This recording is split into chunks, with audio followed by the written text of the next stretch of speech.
हम पाकिस्तानी कौम जो हैं हम सारा साल बहुत से मौक़े ऐसे होते हैं कि जहाँ पे चैरिटी या जिसको हम कहते हैं कि अल्लाह ताला की रज़ा के लिए हम लोगों की मदद करते हैं, हम सदका खैरात करते हैं। और one of the top donations पूरी दुनिया में वो पाकिस्तानी अवाम देती है। लेकिन अक्सर देखा गया है कि ये जितना भी चंदा हम देते हैं, बहुत से ऐसी मज़हबी त्यौहार आते हैं कि जिस पे हमारा जज्बा कुछ ज़्यादा होता है, लेकिन असल चीज़ ये है कि वो जो हम चंदा देते हैं, वो सदका देते हैं, क्या वो सही हकदार तक पहुंचता है या नहीं। अब इस पे बारहा बात हो चुकी, लेकिन अभी चूँकि रमज़ानुल मुबारक का आगाज़ होगा, तो उसकी आमद से कबल आप और हम रोज़ादार जो हैं वो तो अपनी तैयारियां कर रहे हैं, लेकिन ये जो भीख मांगने वाले हैं इनकी अपनी तैयारियां हैं। बाकायदा ग्रोह बन गए हैं, बाकायदा टारगेट बना लिए हैं उन्होंने कि कौन किस मार्केट में जाएगा, कौन किस चौक चौराहे पे खड़ा होगा।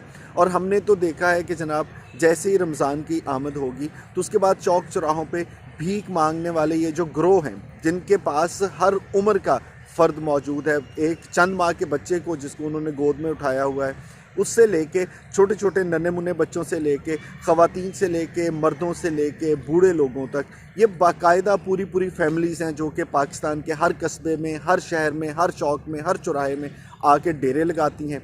और फिर उसके बाद सारा दिन ये पाकिस्तानी कौम जो कि एक मज़हब के मोहब्बत में हम लोग कहते हैं कि ठीक है यार, खैरात कर देनी चाहिए, और आप हस्ब तौफीक 10, 20, 50, 100 रुपया उनको सारा दिन बांटते रहते हैं। अल्लाह ताला इसका अजर दे।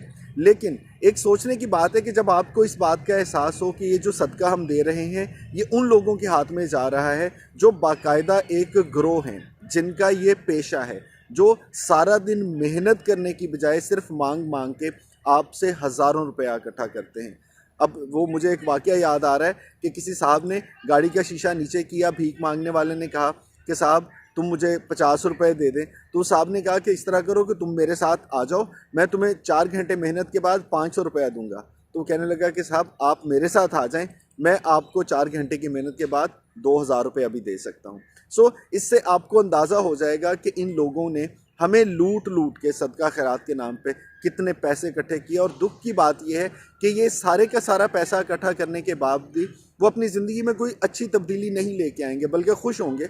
एक तरह से हम उनको सपोर्ट कर रहे होते हैं कि ठीक है, बहुत अच्छा काम है, आपको बहुत आसानी से मांगने से पैसे मिल रहे हैं। अब आपने करना क्या है, ये तो थी बात कि हो क्या रहा है। अब हमने सोचना है कि करना क्या है। करना ये है कि जिस तरह से हम साल के बाद एक ज़कात का हिसाब लगाते हैं ना कि तकरीबन इतने पैसे मुझ पे ज़कात फ़र्ज़ है, मैंने इस साल इतने पैसे ज़कात में देने हैं, आप अपने हिसाब से ये सोच लें कि इस पूरे महीने में आपने 100, 200, 400, 500, 1000 अपनी इस्तात के मुताबिक कितने पैसे सदका खैरात करने हैं। अपने दोस्तों से बात करें, इन सारे पैसों को इकट्ठा करें, कोई हकदार ढूंढें, कोई सफ़ेद पोश बंदा ढूंढें, कोई मुस्तहिक ढूंढें, और सब लोग वो पैसे इकट्ठे उस बंदे के पास जमा करवा दें।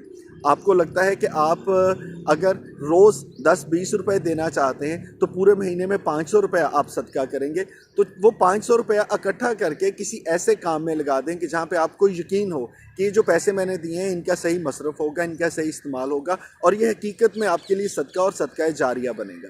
अब इससे 2 फ़ायदे होंगे। एक तो दिली सुकून इस बात का कि मैंने जो पैसे दिए हैं वो वाकई किसी हकदार तक पहुँचे हैं, किसी सही काम में लगे हैं।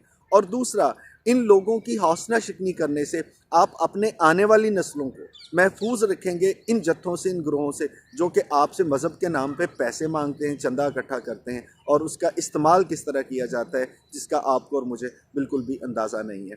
सो ये काम आज ही आपने करना है, अभी चंद दिन बाकी हैं। ज़रा हिसाब लगा लें कि कितने पैसे आप अपनी तौफीक के हिसाब से देना चाहते हैं, और उसको किस तरह देंगे। अपने दोस्तों से बात कर लें, किसी शख्स को जो वाकई आपको लगता है आपकी गली मोहल्ले में वो ज़रूरत है, उसको उसकी ज़रूरत पूरी करने के लिए एक माकूल पैसे दिए जा सकते हैं। कोई ऐसा नौजवान जो आपको लगता है कि ये बड़ा मेहनती है, ईमानदार है, उसको कोई छोटा मोटा कारोबार शुरू करवाया जा सकता है। भाई उसको ठेला लगा दें, उसे कोई सब्ज़ी या फलों की रेडी लगा दें, कोई काम कर लें, लेकिन ये काम जो है वो किसी शख्स की ज़िंदगी में मुफीद साबित होना चाहिए। और इन लोगों से परहेज़ करें, कोशिश करें, हौसला शिकनी करें। ये तो वो लोग हैं जो आप इनको 4 पैसे ना दें तो दुआ क्या देनी है, बद्दुआ भी देने पे आ जाते हैं। सो सोचना पर है, और सोच के हमने ये फ़ैसला करना है कि इस दफ़ा हम इन लोगों की साजिश का शिकार नहीं होंगे। अल्लाह ताला आपको सदका करने की और उस सदक़े को अल्लाह ताला कबूल करे, तौफीक दे। खुश रहिए, आबाद रहिए।